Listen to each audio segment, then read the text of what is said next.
कुठपर्यंत जायचं, याला काय मर्यादा आहेत की नाही या गोष्टींना? काय आहे, मी तुम्हाला एक गोष्ट सांगतो.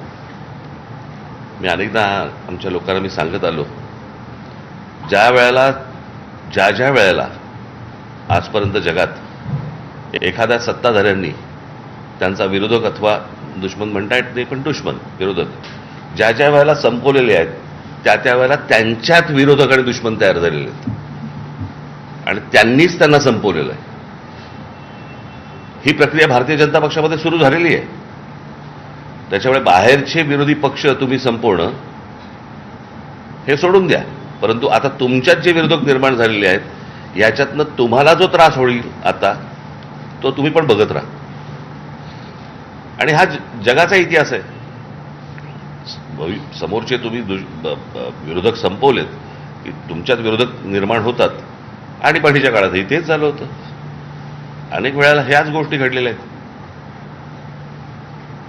ऑपरेशन टायगर 2-3 खासदार झाले.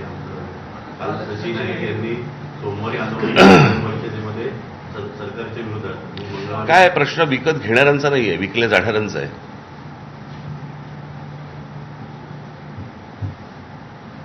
हो की नाही?